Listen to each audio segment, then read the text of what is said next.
सत साहिब सतगुरुदेव की जय।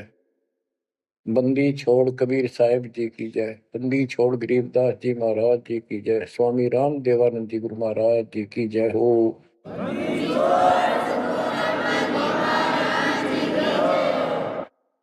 सर्व संतों की जय, सर्व भक्तों की जय, धर्मी पुरुषों की जय। श्री काशी धाम की जय, श्री सुडानी धाम की जय, श्री क्रोथा धाम की जय, श्री बरवाड़ा धाम की जय। सत साहिब परम पिता परमात्मा कबीर जी की सीम कृपा से बच्चों आपको सूक्ष्म वेद का ज्ञान प्राप्त है। आप सूक्ष्म वेद बांच रहे हो, सूक्ष्म वेद सुन रहे हो, पढ़ रहे हो। ऋग यजु है श्याम अथर्व, चारों वेद चितभंगी रे। सूक्ष्म वेद बांच साहेब का, सोहंसा सतसंगी रे। सूक्ष्म वेद बांच साहेब का, सोहंसा सतसंगी रे। तीन लोक और भवन चतुर्दश, कोई नहीं सत्संगी। बच्चों ये बातें यदि आप पहले सुनते, आपको यह सब प्रमाण, ये संपूर्ण ज्ञान प्राप्त ना होता, तो आपका माथा ठनका हो, आपके मन में सौ दोष दास के प्रति आते कि ये पता नहीं क्या बकवास करता है, क्या किसी को भी ज्ञान नहीं। यही शंका आदरणीय धर्मदास साहिब जी के मन में आई थी संत जी के, कि भाई ये चंदा बाबा ऐसी बातें बता रहा है, तो कोई ना कोई हमारे हिंदू धर्म में भी इन बातों को जानने वाला उससे मिलेगा, क्योंकि शास्त्र हमारे। उसके बाद वो अपने गुरुजी के पास गया। गुरुजी तो रूपदास जी ने कह दिया, भाई मैं जितनी जानू था बेटा, मैंने तेरे से कुछ नहीं छुपाया। जिस तरह के प्रश्न आप कर रहे हो, इनका उत्तर मेरे पास नहीं है, और जिसने तुझे ये ज्ञान दिया है उसी के पास जा, उसी से समाधान पूछ। लेकिन धर्मदास के सामने यह बात खटक रही थी कि अनपढ़ आदमी, जिंदा बाबा, इसको ज्ञान कैसे हो गया ये? इसने भी तो किसी हमारे हिंदू से सुना होगा, और अवश्य कोई संत, मंडलेश्वर, कोई पीठाधीश इसका जानकार पाओगा। अब सब जगह जितने भी सुप्रसिद्ध या वैसे छोटे मोटे भी संत हिंदू धर्म के उस टाइम प्रवक्ता थे, सत्संग सुनाया करते थे, सबसे मिला और जाते ही 10-20 रुपए रख दे। ये खासकर इन संतों के अंदर जो भेंट ज्यादा दे, दक्षिणा ज्यादा दे, उसको ज्यादा महत्व देते हैं। इस बात की धर्मदास जी को भी खूब पता था कि ये तभी प्रसन्न होकर मुझे कुछ राह बताएंगे। जाते 5-10 रुपए तरह, क्योंकि उसमें 5-10 रुपए आज के 5 लाख के बराबर थे। वहां तो एक पैसा भारी होता था उस समय। सबसे प्रसन्न कर लिए, किसी के पास इस तरह बात नहीं थी। श्री कृष्ण विष्णु भगवान है, सारी सृष्टि के रचनहार हैं, इनके कोई माता पिता नहीं, ये आपो आप है, स्वर्ग से ऊपर कोई स्थान नहीं। आखिर में हार के, थक के और कति बुरी तरह रोए कि अब के बनाए। परमात्मा फिर भी उसको, जब वो धक्के खा के आ रहा था, एक अन्य हिंदू साधु के रूप में एक पेड़ के नीचे बैठ गया, नदी के किनारे। 5-7 भगत और बैठे थे उसके पास। जिज्ञासु वैसे ही बाबा भी चलता करता था। धर्मदास जी के रास्ता उसके साथ से था, उसने सोचा चल लग गया। आगे चल विशेष मंडलेश्वरों के पास घूमया और साधु का रूप दाता ने बना रखा था। फिर मालिक की प्रेरणा अपने बच्चे को लेना था सर। उसी समय प्रेरणा हुई कि काफी देर से चल रहा हूँ, विश्राम भी करना है, यही कर लेता हूँ और इसकी तलाशी भी ले लेता हूँ। वहां बैठ गया जाकर और बैठे थे, इतना तो बोलना कोई नहीं। वो दूसरे उठ कर चले गए। जब एकला रह गया, परमात्मा बोले, धर्मदास खोज लिया तत्व ज्ञान, मुझे बता दे कि मिला होता कितना। आंखें फटी की फटी रह गिर, मालिक उसी समय उसी रूप में आ गए। बच्चों, इस नरक से निकालने के लिए उस मालिक ने अपने एक बच्चे के लिए कितना कुछ करना पड़ा, कितने खाड़े कर दिए। वहां से शुरुआत करनी थी अपने कलयुग की भक्ति की। और वो अच्छी आत्मा थे, भगवान के बच्चे थे, पूर्व जन्म के संस्कारी मालिक के थे। जैसे सम्मन था, सम्मन ने कितनी कुर्बानी दी थी, बेटा काट दिया मालिक के नाम पर। अब उसके लिए खाड़े करे थे परमात्मा ने, कहाँ कहाँ कैसे बंदी बने, कोड़े खाए, उसकी शेल बिस्तर बिछाए। किसी जन्म का ये धर्मदास जी भी ऐसे ही कुर्बान आत्मा था, लेकिन ये ठीक से टिके नहीं क्योंकि ज्ञान संपूर्ण नहीं था। इसलिए मालिक उसके लिए फिर वहां बैठ के जाकर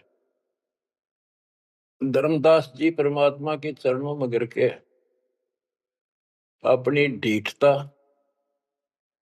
अपने अविश्वास, अज्ञानता का बहुत पश्चाताप किया। हे मालिक, आप सत्य, आपका ज्ञान सत्य, आपका समाधान सत्य। परमात्मा बोले, ये प्रेरणा मैंने की थी तेरे अंदर।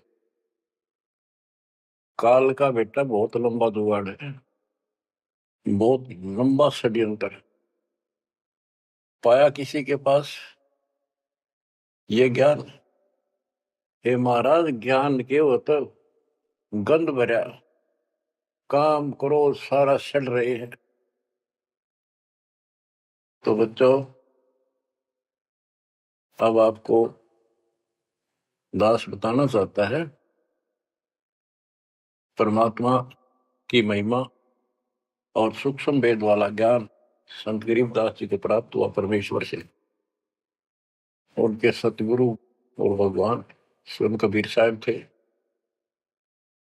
जिनका गुरु भगवान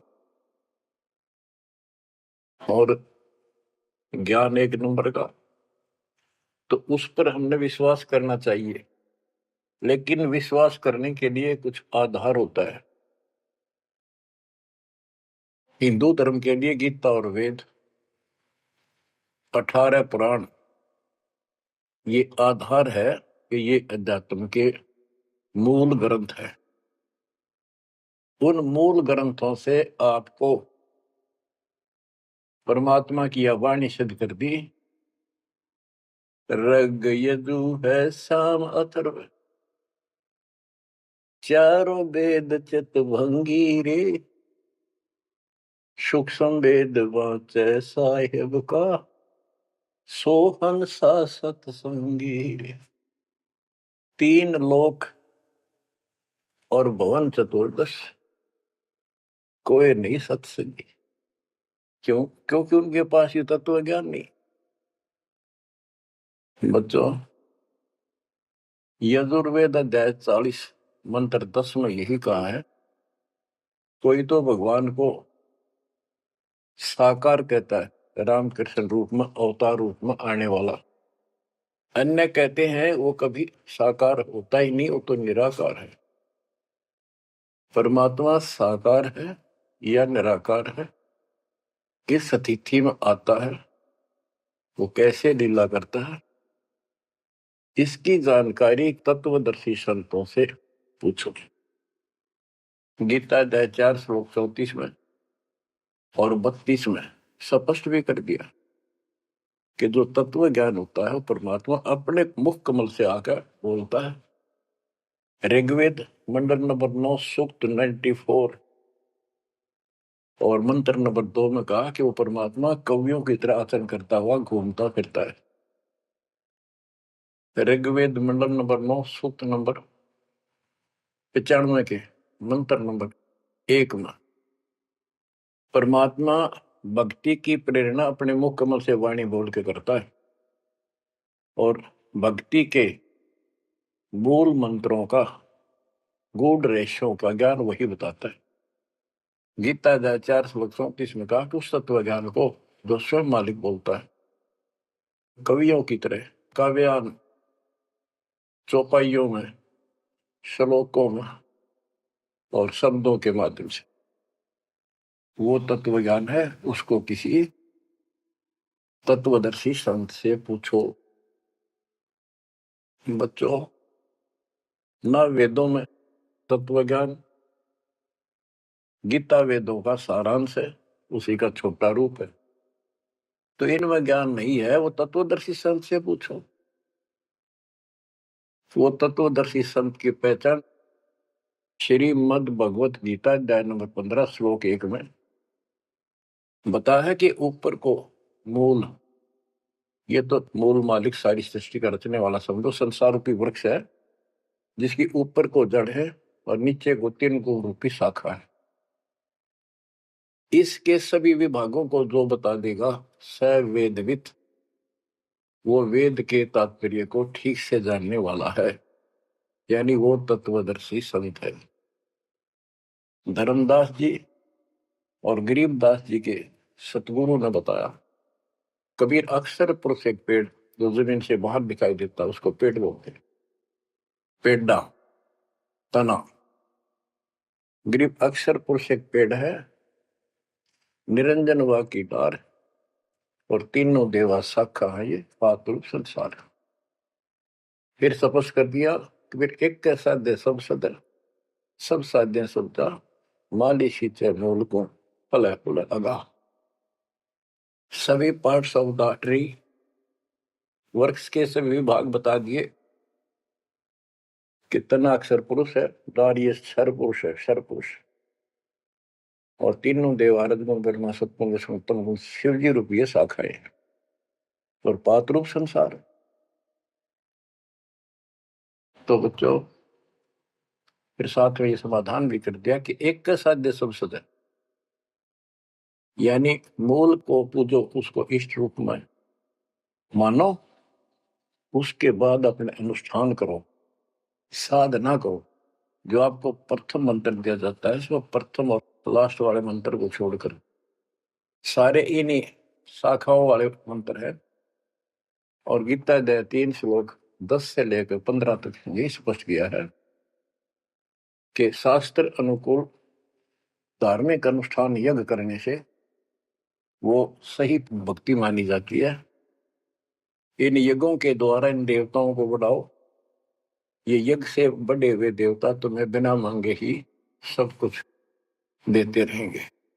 और उस परम अक्षर पूर्ण परमात्मा को इष्ट रूप में प्रतिष्ठित करके फिर सारे धार्मिक अनुष्ठान करो। कहते हैं सब प्राणियों की उत्पत्ति अन्न से होती है, अन्न वर्षा से होता है।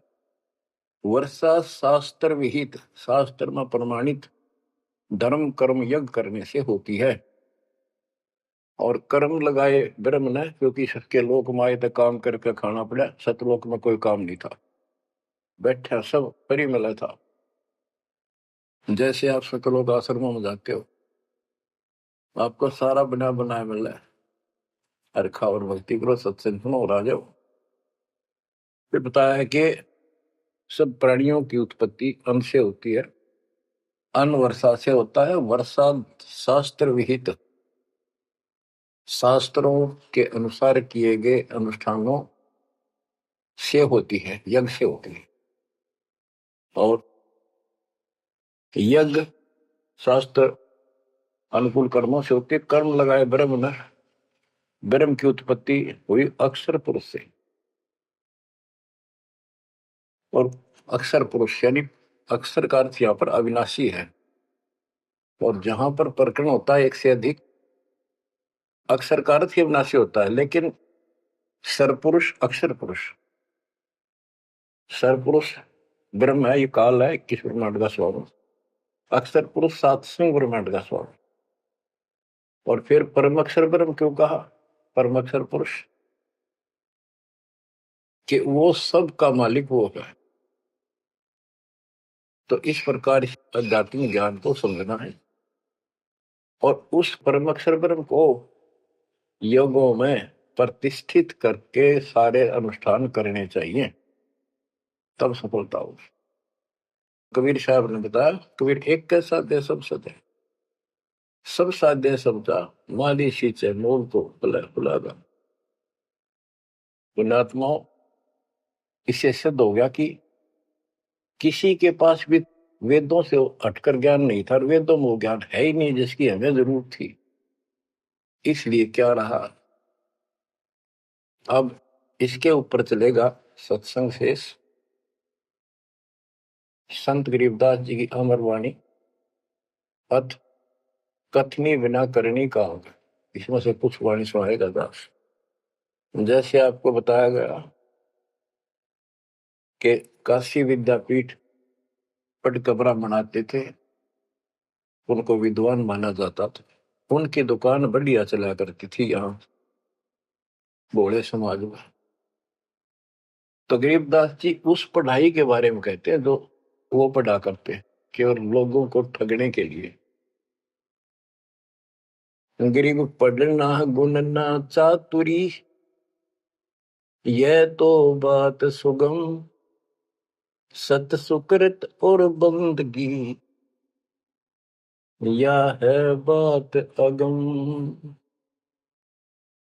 के गीता वेद पुराण पढ़े लिए, चतुरता दिखा दी, बड़े बड़े लेक्चर झाड़ दिए, ये तो बहुत आसान है। लेकिन सत सुकृत, सच्ची भक्ति, सच्चे अच्छे कर्म और भक्ति, सच्ची भक्ति, बंदगी, प्रणाम, बंदगी के अंदर वजह सारा कुछ आ जाता, भक्ति भी आ जाती है, मंत्र भी आ जाते हैं, प्रणाम भी आता। कई बार विशेष तौर पर बंदगी प्रणाम को बोलते हैं, बंदगी प्रार्थना भी कही जाती है। फिर बताते हैं कि सत्य सुकृत अच्छे कर्म और बंदगी, परमात्मा की स्तुति नमस्कार प्रणाम भक्ति सच्चे ढंग से पूरे गुरु से प्राप्त करके तत्व ज्ञान के आधार से करना, यह है बात अगम। ये ऊंची बात है, आगे की है, बहुत सबसे आगे की, सबसे श्रेष्ठ। गिर पढ़ना गुनना रोग है, उलझे दुनिया माही, 52 अक्षर में बंद रहे, आगे की सुध नाही। संस्कृत भाषा के 52 अक्षर बताए, इसको इसलिए सीधा अर्थ कहते हैं जो संस्कृत से सीमित है, इन ग्रंथों तक सीमित है, इनमें वो ज्ञान है नहीं। ये उलझे दुनिया में, ये 184 के चक्कर में रह गए। गरीब पढ़े गुणे पावे नहीं, अनपढ़ने से न्यार, अनकोचर छंद है कैसे पावे पार। कहते पढ़े गुणे पावे नहीं, अनपढ़ने से न्यार, यानी जो चतुरता दिखाने के लिए पढ़ते हैं वो कभी नहीं परमात्मा प्राप्त कर सकते, ना वो ज्ञान मिले। अनपढ़ने से न्यार, के बिना पढ़े भी बात नहीं बने। अब जैसे आप अक्षर ज्ञान प्राप्त कर रहे हो, आप भले ही अपनी रोजी रोटी के लिए कर रहे हो, लेकिन अब इस पढ़ने से आपको अपने मूल ग्रंथ समझ में आ जाएंगे।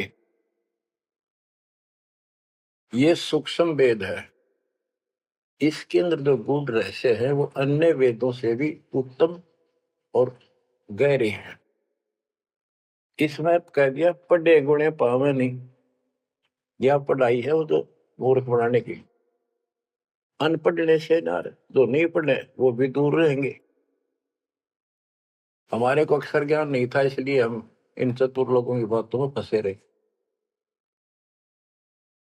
गरीब वेद कथें चित चूक है, मन में मान मरोड़, कहने मात्र के तो पंडिता, ये होते लिखे ढोर। कि इन वेदों के पढ़ने मात्र से कुछ भी हासिल नहीं होना, क्योंकि वो ज्ञान है ही नहीं जी। अपने को जरूरत है मोक्ष प्राप्त हो, और वो ज्ञान मालिक प्रत्येक युग में आकर बोलते हैं, पर कदर नहीं बनी। गरीब वेद कथे चित चूक है, मन में मान मरोड़, अहंकार, और कहने मात्र के तो पंडित हैं, ये वो दिल्ली के ढोल के 84 लाख योनियों में जाएंगे। अब जैसे एक बहुत ही अच्छा उदाहरण दिया संत गरीबदास जी ने, बच्चों ये गाना बजाना समय के अनुसार शब्द भी सुनाए जाते हैं, और ये कड़वी गोली भी खिलाई जाएगी, तब ये रोग कटेगा। सारा ट्रीटमेंट कंप्लीट करना पड़ता है। अब ध्यान से सुनो। पुराने समय में तिलों से तेल निकाला जाता था। वो व्यक्ति जो काम ये करते थे उनको तेली बोलते थे। वो एक कोल्लू लगाते थे। वो कोल्लू एक मशीन होती है जिसमें 3-4 गिरारी सी होती, मोटी मोटी भारी भारी, और उसके ऊपर एक ऐसा पात्र लगा होता है जिसमें नीचे सुराख होता है, और उसमें सरसों डाल दी, तिल डाल दिए, तो धीरे धीरे नीचे जाता रहता। कोल्लू चलता है एक लंबा लकड़, कम से कम भी 15-20 फुट लंबा। उस कोल्लू को चलाने के लिए एक लंबा लकड़ फंसा के, और उस लकड़ को पाट बोल उसमें लाठ पाट, उसको बैल से चलाया जाता था। और वो बैल उस लकड़ की जितनी लंबाई होती है उसके में ही सर्कल में घूमना होता था उसको। वो सर्कल होता था, उसके एक सर्कल में घूमता था, सेम कति फिक्स्ड होता था उसका डायमीटर। उसी परिधि में वो बैल घूमता रहता था, और उधर से कोल्लू चलने से तेल निकलता। उस कोल्लू को चलाने के लिए एक बैल का प्रयोग किया जाता था। वो उस लकड़ लंबे लठ 15-20 फुट 25 फुट लंबे लठ के एंड पे लास्ट में एक कुंडा डाल कर उसमें रस्सा बांध कर, और उस बैल के दोनों तरफ कंधे से बांध दिए जाते थे रस्से, और उसको चलाया जाता था। तब वो कोल्लू घूमता था, और उसमें डाले हुए सरसों या तिल, उनका तेल निकलकर बाहर आता था। वो तेली कहलाता था, और उसको खींचने वाला तेली का बैल क्या है। उस बैल के आंखों पर पट्टी बांध दिया करते थे, और एक आदमी उसके पीछे होकर 2-3 बार उसका लठ मारता जोर के, और वो बहुत तेज चलता। तो फिर उसको ये भय हो जाता कि लठ तेरे पीछे पीछे है। वो अपने आप स्पीड में रहता था, और इस तरह वो कोल्हू सारा दिन चलता था। बीच में थोड़ी बहुत देर पानी पिला दिया, चारा खिला दिया, फिर जोड़ दिया जाता। तो उसका केवल सीमित दायरा था, उससे 12 कदम भी नहीं जा सकता था वो। अब इसके ऊपर ये कुछ वाणियां आपको समझाने के लिए बताना पड़ा। इतना गजब का ज्ञान दिया इसने, 100 का 100 सत्य है। गरीब वेद कथे चित चूक है, मन में मान मरोड़, कहने मात्र के तो पिंडता, ये हो तेली के डो। ये अगले जन्म में तेली के बैल बनेंगे। एक तो उदाहरण ये दिया है कि वो साधना ठीक नहीं करते तो शुद्ध नहीं हो जाएगा। फिर पीछे तू पशुआ की जय गद्दा बैल बनाई, ये 56 भोग कहाँ मन भोरे, कहीं कुरड़ी चरने जाई। इस वाणी का तो ये अर्थ है। अब इसके ऊपर आगे देखो। गरीब आंख बंद है दिखे नहीं, चल मारो मार तेली के तो बैल को घर ही कोस हजार। के आंख बांध दी बैल की और उधरता चालो मारो मार, वो सपेटते चलता रहता। उस तेली के बैल को उस सर्कल के अंदर ही सारा दिन एक महीने में 50,000 कोस एक महीने में तय कर देता, यानी एक कोस 3 किलोमीटर, यानी 1.5 लाख किलोमीटर वो एक महीने में पूरे कर देता। उसमें चल चल के इतना सफर तय कर लेता, रहता वही ठेगा, एक कदम उससे बाहर नहीं जाता। बच्चों ये स्पिरिचुअल लेक्चर है या आध्यात्मिक घंटी दे रहा हूं आपकी स्कूल की। इसको ऐसे समझाने से आपके अंतःकरण में योगदान रचेगा। एक क्या होता था पहले, जैसे फसल होती थी गेहूं चने, इनको अलग करने के लिए भूस से एक गाटा जोड़ा जाता था, गाटा। उसके बीच में एक लठ गाड़ के मोटा था, उसका रस्सा बांध के फिर 5 7 10 पशु, जिसमें भैंस गाय काटड़ा काटड़ी ऐसे शरीर में बांध दिए जाते थे, और बीच में लठ गाड़ दिया, उसके चारों तरफ वो भूस डाल देते थे, चने या गेहूं। क्योंकि दास ने देखा है हम किसान के गर्जनों था, इसलिए 90% बच्चे किसान वालों को पता नहीं, जो शहर में रहते हैं, वो भूसे कैसे निकलता था, जिसकी ये वाणी जिस बारे बोली है। अब तो मशीनों से निकल जाता, कट कट कट कट 1 घंटे में। पहले महीना महीना लगे रहा करते।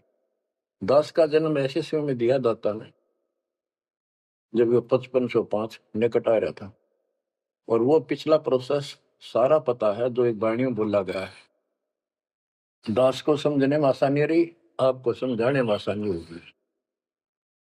तो उसको हम तो गाटा बोला करते, गाटा जोड़ रखे। वो सारे पशु एक लाइन में चलते रहते, चारों तरफ घूमते, जैसे तेली का बैल घुमा करता। ये उस फसल को काटने के लिए उनके पैरों के नीचे वो फसल कट जाती, छोटा छोटा तूड़ा भूस बन जाता। फिर उससे गेहूं चने अलग कर लेते और भूस अलग हो जाता। उसको गाटा बोला करे। और पलवल साइड इधर फरीदाबाद साइड में उसको धाए बोलते थे, धाए।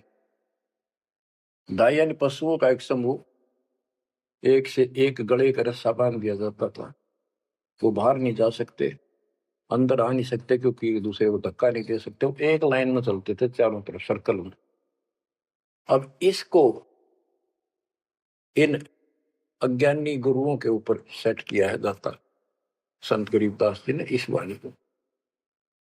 गरीब दाएं जुड़ी अज्ञान की गह घाटा ठोर, एक पेड़ चाले नहीं काट बड़ी बड़ी खोर। के जैसे वो पशुओं के द्वारा धाए जोड़ के घुमाई जाती है और वहीं घूम रहे होते, उससे अलग एक कदम नहीं जा सकते। तो जितने भी ये संत हैं, इन्होंने अपने अपने चेले बांध रखे, अपने अज्ञान वाले लटके। गुरु बनकर बैठ गया और उसको पशु बांध रखे, पशु पुत्र। वो इस जन्म मरण के चक्कर में यही गाटा गा रहे हैं, यही दाएं चल रही है उनकी। एक पेड़ चाले नहीं और कड है बड़ी बड़ी खोर। खोर मैंने बड़े बड़े कदम रखे, तेजी से चलना, पाथे डंडे लगे होंगे।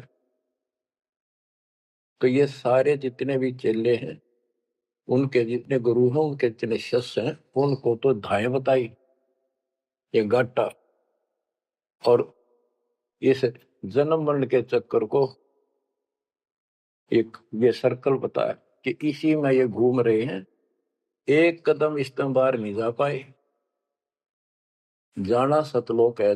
जैसे किसी ने सफर करना है तो कदम जितने रखेगा मंजिल की ओर होते हैं, ठीक रास्ते पर। और ये वहीं बांध रखे स्वार्थवश जिसने पशुओं को, वो तो उस सर्कल में घूम सके, उस तो बाहर जा ही नहीं सकता। गरीब दाएं जुड़ी अज्ञान की गह गहाटा ठोरे, एक पेड़ चाले नहीं, काट बड़ी बड़ी खोर। गरीबदास जी ने कहा है, कोई है रे परले पार का, जो भेद कहे झनकार का।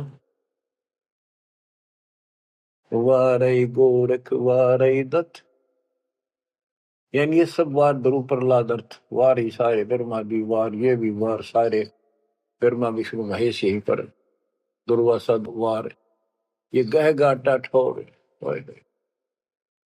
गरीब चार वेद सठ शास्त्र, पढ़े 18 पुराण, सतगुर पूरा मिला नहीं, पंडित हो सी सवान।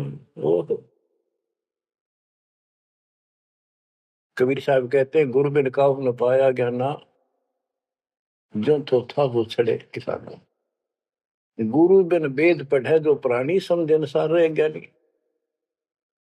बच्चों, एक तो होती है मान बढ़ाई अहंकार, और एक सच्चाई जो होती है वह मान बढ़ाई नहीं कहलाती। जैसे दास कह रहा है, और जब आपको भी समझ आ गई है, स्पष्ट हो गया, आपको पता लग गया है कि गुरु बिन वेद पढ़े जो प्राणी, समझे ना सार रहे अज्ञात। वेद पढ़े पर वेद न जाने, ये वाचे पुराण 18, और पत्थर की पूजा करे। भूल गए सिद्धिदारा, श्राद्ध निकलवावे, पितर पुजवावे। क्या इन्हें वेद पढ़े, क्या इनको गुरु मिला? जय सतगुरु की संगत करते, ये सकल कर्म कट जाए, ये कोई झंझट नहीं करना पड़ता। अमरपुरी पर आसन होते सतलोक में, जहाँ कोई कष्ट नहीं, जहाँ दुख ना चाहे। तो दास ये कहे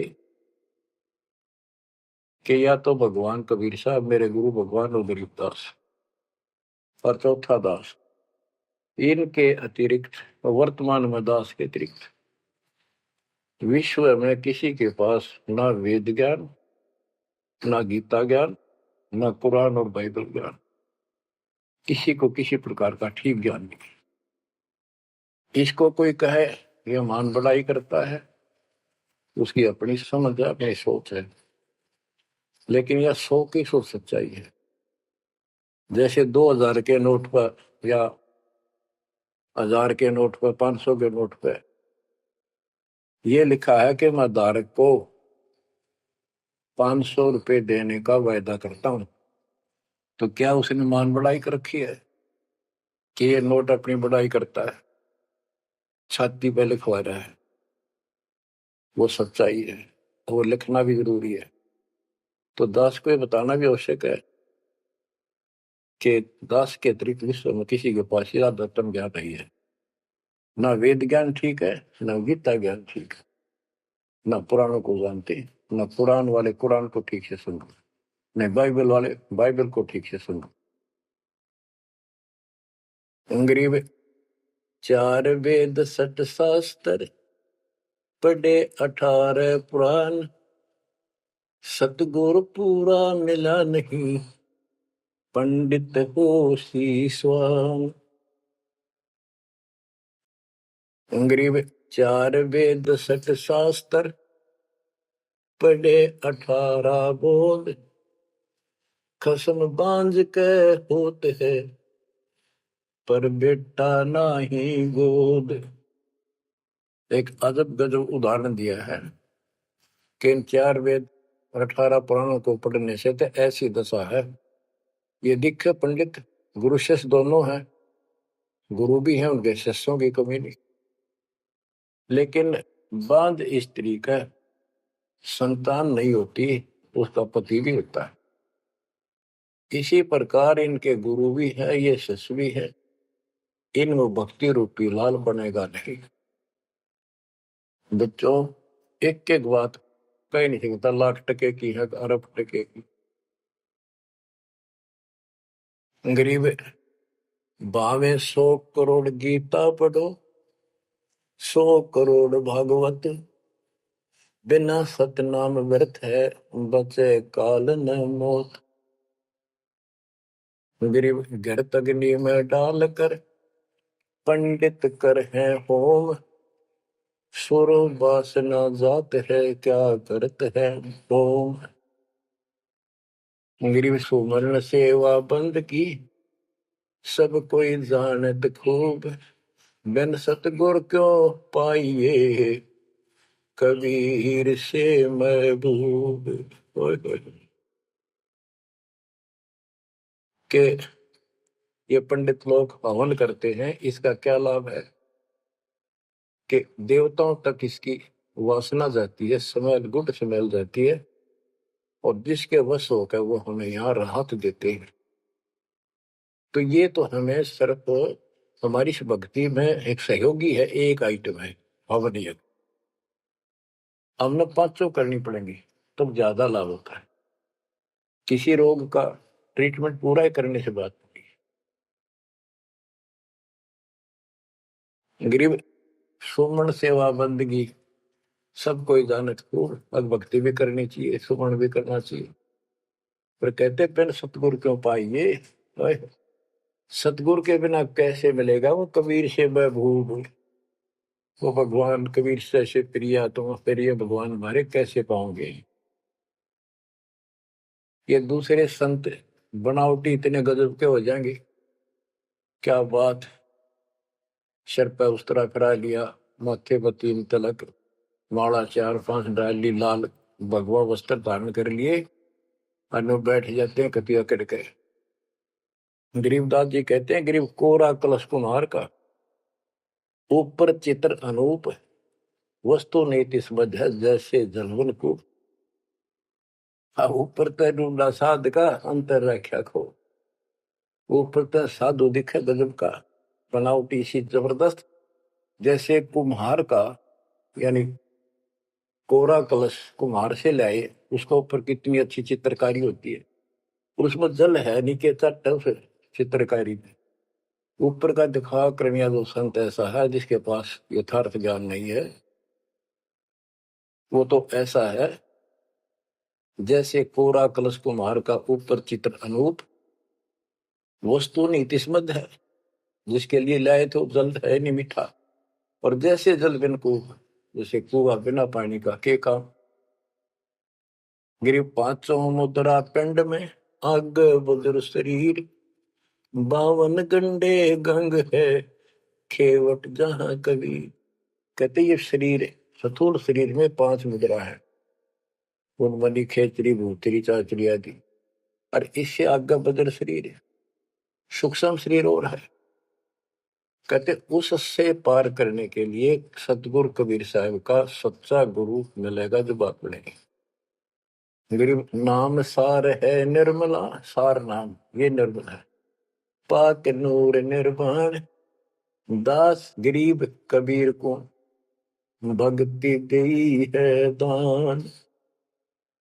बच्चों, ये अमृत वचन है, बहुत गूढ़ और गहरे है, और आपके लिए जैसे गीता उंगलियां पर उठवा दी, वेदों का सार निकाल के आपके समक्ष रख दिया। छोटे छोटे बच्चे समझ रहे इस बात को, जो 3री-4थी कक्षा में पढ़ रहे, और जो इन काशी विद्यापीठ में पढ़ने वालों के आज तक समझ नहीं आई। तो who is Guru, who is सतगुरु, और हु इज गॉड, ये आप अच्छी तरह समझ चुके हो बच्चों। परमात्मा आपको इतना दृढ़ कर दे, जैसे सम्मन की और सेऊ थे, आप इतने दृढ़ हो जाओ। गरीब महिमा की जय संत की, तन मन धन सब दे, सिर मांगे टाला नहीं, मोर ध्वज लग ले। यानी ऐसी परिस्थिति परमात्मा के प्रति, किसी परिस्थिति ऐसी आ जाती है तो मालिक से दूर नहीं हो, कितनी ही कठिन परिस्थितियों से गुजरना पड़े। आज हम थोड़े से कष्ट को देखकर भगवान से दूर हो गए, फिर अगले जन्म में क्या होगा? फिर पीछे तू पशुआ की जय गद्दा बैल बनाई, ये 56 भोग कहाँ मन भोरे, कहीं कुरड़ी चरने जाई।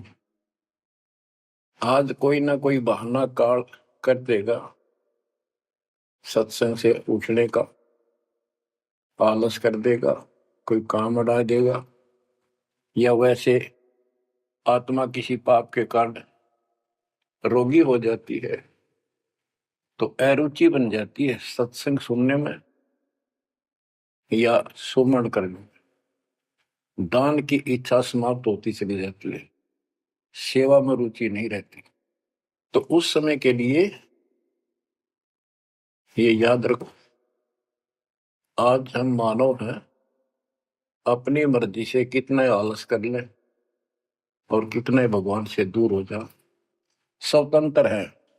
और कल को गधे बन गए, बैल बन गए, नाक में नाथ गल जाएगी, या 2.5 मन का कमर के ऊपर एक थैला होगा गधे के, तो आलस तो उसमें भी होगा। मन तो यही है। कई कहते हैं मेरे से नहीं होती सेवा, चलो कोई बात नहीं, सेवा तो करनी चाहिए, सेवा से दूर नहीं होना चाहिए। तो मन तो वहां भी दुखी करेगा, गधा बने पास से भी सोचेगा कि पटक दूं बोरे ने, घेर दूं, डाल दूं। एक आदि पर गधा ऐसा भी कर देता है, फिर उस पर ज्यादा भार लादा जाता है और लठ भी पड़ते हैं, फिर वो सीधा चलता है। इसलिए इस मन पापी को आत्मा यही समझा सुड़ डाले, दाता से दूर ना हो। इस संसार में सुख नाम की चीज नहीं है। यदि सुख होगा, या जो नकली सुख भी अगर चाहिए तुम्हें यहाँ का, तो भी दाता के चरणों में मिलेगा, रहोगे तो मिलेगा। इससे दूर होकर कुछ दिन जो ये समय आप भक्ति कर चुके हो, सच्ची मर्यादा में रह गए, वो आपकी बैटरी सी चार्ज होगी जैसे इन्वर्टर की हो जाती है, और फिर चार्जर हट गया, वो बैटरी फिर भी काम करती रहेगी और ऐसा लगेगा कि बिल्कुल सब कुछ ठीक ठाक है, कोई फर्क नहीं पड़ा, चार्जर भी हटा दिया। जब तक वो संग्रह शक्ति है, एनर्जी है बैटरी में, वो काम पूरा करेगी। जब वो एनर्जी खत्म हो जाएगी, आगे संग्रह हो नहीं रही, तो एकदम ही वो सब सुविधा बंद हो जाएगी। पंखा भी बंद, बल्ब भी बंद, और भी कार्य कर रहे होंगे, कंप्यूटर भी बंद, फिर बहुत देर हो चुकी होगी। इसलिए इन सब बातों को ध्यान रखो, याद रखो। मुश्किल से दाव लगा 7.5 अरब आबादी में से आप ये थोड़ी सी आत्मा परमात्मा की शरण प्राप्त कर पाए हो, तो बच्चों परमात्मा आपको मोक्ष दे, अपने चरणों में रखे, आपकी तरफ बढ़े, कुर्बान हो जाओ, सत्संग सुना करो ढंग से। देख परमात्मा ने कहां से कृपा कर रखी है। आँख खोल लो ना, जो फूक निकली, और कोई नहीं पूछेगा, धक्के खाते करो कि कुत्ते को देखोगे। परमात्मा साथ इसलिए होगा कि हमारे और कामों में विशद करेगा, इसलिए मालिक पर ज्यादा ध्यान दो, काम करो, काम न को मना करें, उस काम में बरकत भी आप मिलेंगे। दाता आपको मोक्ष दे, सदा सुखी रखे, सत्साई।